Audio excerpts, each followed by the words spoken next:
Welcome back on civil service tutorial channel. Everyone, आज के top filtered content में आपका स्वागत है। एवरीवन, आज के जो टॉपिक है वो क्वेश्चंस के फॉर्मेट में कलेक्ट किए गए हैं। सो एवरीवन, जो पहला क्वेश्चन है कि भारत ने नई दिल्ली में एक बड़ा अनुसंधान केंद्र संचालित करने के लिए किस देश के साथ समझौता पर हस्ताक्षर किया है? सो एवरीवन, वह देश है रूस। ओके, सो रूस और भारत के मध्य में यह समझौता ज्ञापन पर हस्ताक्षर किया गया है। ये काफी महत्वपूर्ण एक रणनीतिक संदेश भी कह सकते हैं कि पूरे वर्ल्ड में एक रणनीतिक संदेश भी इसके माध्यम से दिया गया है। भारत और रसिया का संबंध पहले की अपेक्षा इस हस्ताक्षर से और मजबूत हो गया और हमारे जो नेबर कंट्री हैं, जैसे में चाइना हो गया, पाकिस्तान हो गया, जो कि भारत के पॉलिसीज को ऑल टाइम डिफेंड करते हैं, उनको यहाँ पर मुंहतोड़ जवाब दिया जा सकता है। क्योंकि ये जो संबंध है ये कोई तात्कालिक संबंध नहीं बन रहा है, एक परमानेंट संबंध यहाँ पर बनाए जा रहे हैं। साथ ही साथ यहाँ के मुख्य 10 एजुकेशनल संस्थान थे जो कि इस समझौता पे अपनी हामी भरी है, साथ ही साथ इसमें पार्टिसिपेट किया है और इस पहल को बहुत अच्छा बताया है। तो कहीं न कहीं भारत और रसिया का जो संबंध है वो अंतर्राष्ट्रीय पटल पर एक मजबूती का संदेश भी देता है। ओके, सो रूस ने हाल ही में स्कूल ऑफ इकोनॉमिक्स और दिल्ली विश्वविद्यालय के एक अनुसंधान संस्थान केंद्र की स्थापना के लिए एक रणनीतिक सहयोग समझौते पर हस्ताक्षर किए गए हैं।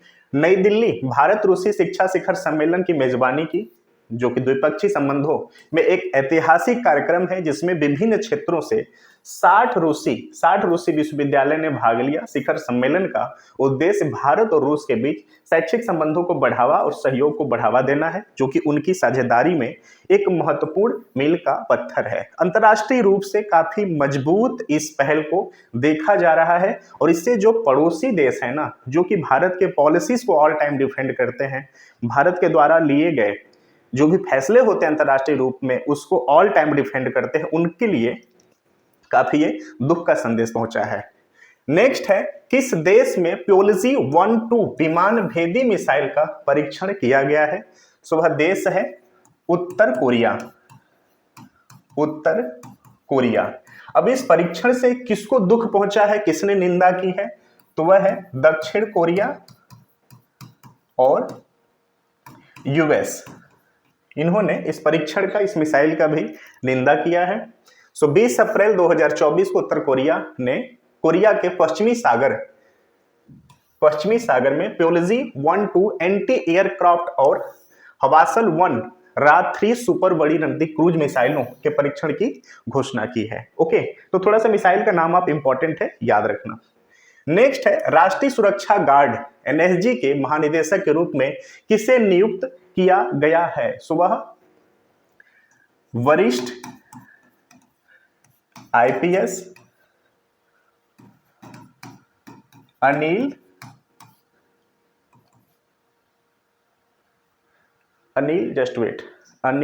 प्रभात। यस, अनिल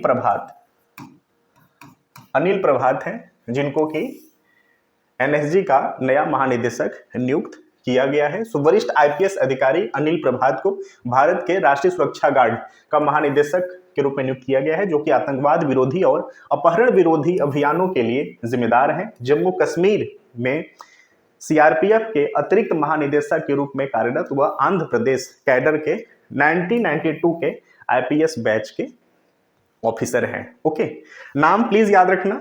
ये सीएससी में तो नहीं, लेकिन वनडे एग्जाम में ये इंपॉर्टेंट कंटेंट हो जाता है। ओके, नेक्स्ट है, हाल ही में खबरों में रहा नागोर्नो काराबाख क्षेत्र किस पर्वतीय क्षेत्र में स्थित है? नागोर्नो, ओके, सो वह है दक्षिण काकेश पर्वतमाला।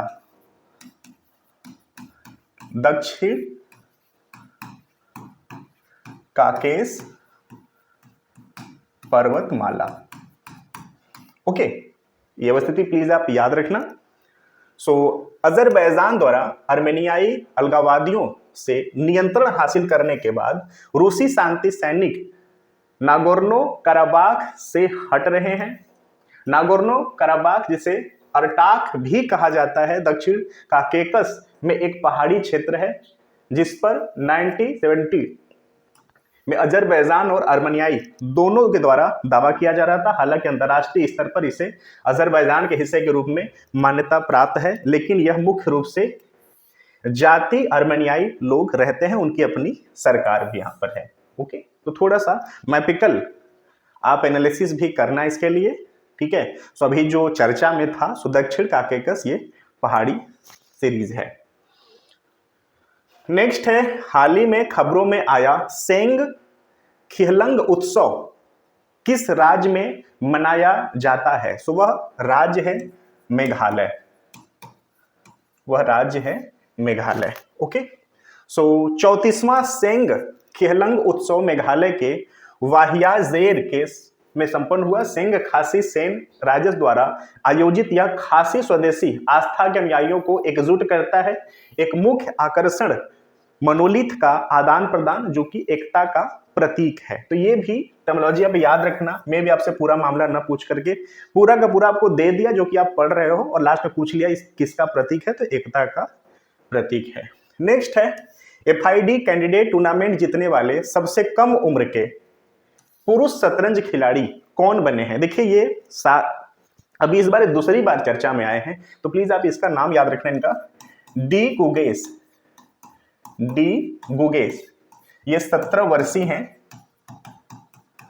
17 वर्षीय हैं, युवा हैं। थोड़ा सा आप इंपॉर्टेंट में इसको याद रखना। सो भारत के 17 वर्षीय डी गुगेस हिकारू नाकामुरा के साथ ड्रॉ के बाद टोरंटो कनाडा में 2024 FID कैंडिडेट टूर्नामेंट जीतने वाले सबसे कम उम्र के पुरुष बन गए हैं। महिला वर्ग में चीन की तान झोंगी जीत हासिल की है। तो चाइना वाला भी कंटेंट आप याद रखना। ओके, नेक्स्ट है, त्रिशूरपुरम एक भव्य मंदिर उत्सव मुख्य रूप से किस राज्य से जुड़ा हुआ है? तो वह राज्य का नाम है Kerala. Okay, Kerala.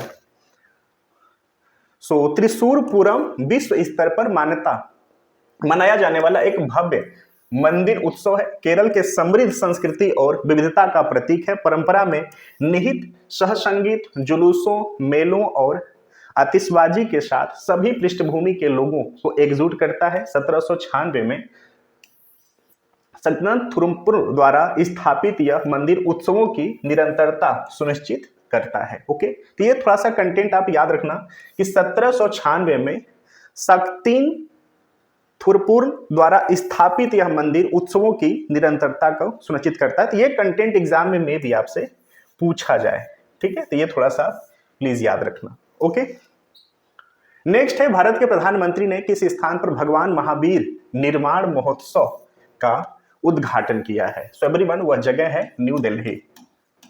Okay, new Delhi. Okay, so जो भगवान महावीर हैं इनके बारे में थोड़ा सा जानकारी हम लोग ले लेते हैं।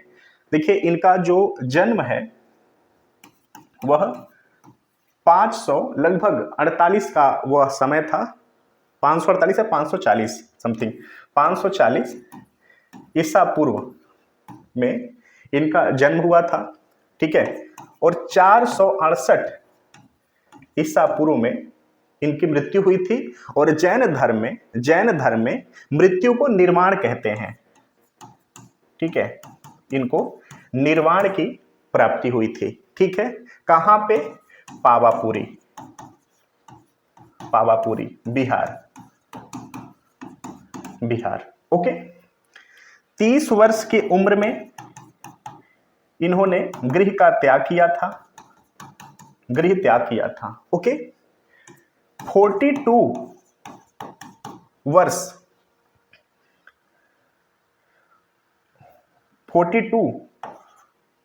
के वर्ष में इनको कैवल्य प्राप्त हुआ था। जैन धर्म में कैवल्य को ज्ञान बोलते हैं। ओके, इनको ज्ञान की प्राप्ति हुई थी। तपस्या इन्होंने कितना साल किया था? 12 वर्ष। ओके, 12 वर्ष इन्होंने किया था। क्लियर? तो थोड़ा सा मोटा मोटा आपको एक इनके बारे में पता चल गया। और जैन धर्म में जो टोटल 24 तीर्थंकर थे, जस्ट वेट, जो 24 तीर्थंकर थे उसमें वर्धमान जो महावीर थे, इनका जो साइन था, जो इनका प्रतीक था, ठीक है, महावीर का, इनका था सिंह इनका प्रतीक था। तो क्वेश्चंस यहां से मोटा मोटा एक बन जाता है।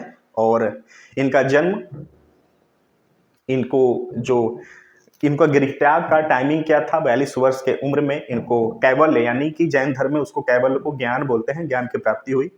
12 वर्ष इन्होंने तपस्या किया था, उसके बाद 42 की इनकी एज हुई और पहला उपदेश भी इन्होंने पावा में दिया।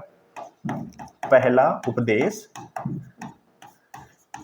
इन्होंने पावा में दिया। ओके, और इनका जो निर्वाण है, जो इनकी मृत्यु होती है, वह पावापुरी बिहार में होता है। तो थोड़ा सा मोटा मोटा हमने इसके बारे में जान लिया।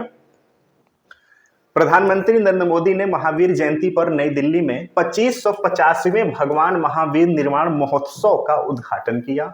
उन्होंने भगवान महावीर को श्रद्धांजलि अर्पित की और एक स्मारक टिकट और सिक्का जारी किया। सभा को संबोधित करते हुए उन्होंने महावीर के मूल्यों के प्रति युवाओं के समर्पण की प्रशंसा की, जैन समुदायों को धन्यवाद दिया और भारत की लोकतांत्रिक प्रक्रिया और संवैधानिक मील के पत्थर के बीच में एक आयोजन के महत्व पे भी जोर दिया। यहाँ पे छोटा सा एग्जाम में पूछा गया था, इसको भी मेंशन हम किया है कि जो 24वें तीर्थंकर भगवान महावीर ने अहिंसा, सत्य, सच्चाई, अस्तेय, चोरी न करना, ब्रह्मचर्य, शुद्धता, अपरिग्रह, अनासक्ति जैसे जैन सिद्धांतों के माध्यम से शांतिपूर्ण सह-अस्तित्व और सार्वभौमिक भाईचारे का मार्ग रोशन करने की बात करी और इस पथ पर चलने के लिए उन्होंने लोगों को प्रेरित किया था। ठीक है, जैन ग्रंथों के अनुसार महावीर का निर्वाण यानी मृत्यु वर्तमान बिहार के पावापुरी शहर में हुआ था, तो याद रखना।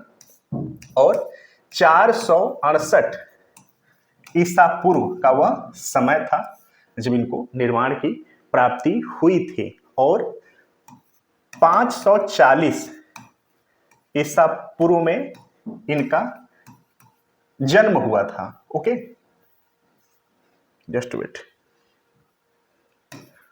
इनका जन्म हुआ था। तो ये दोनों डिफरेंस आपको याद रखना है।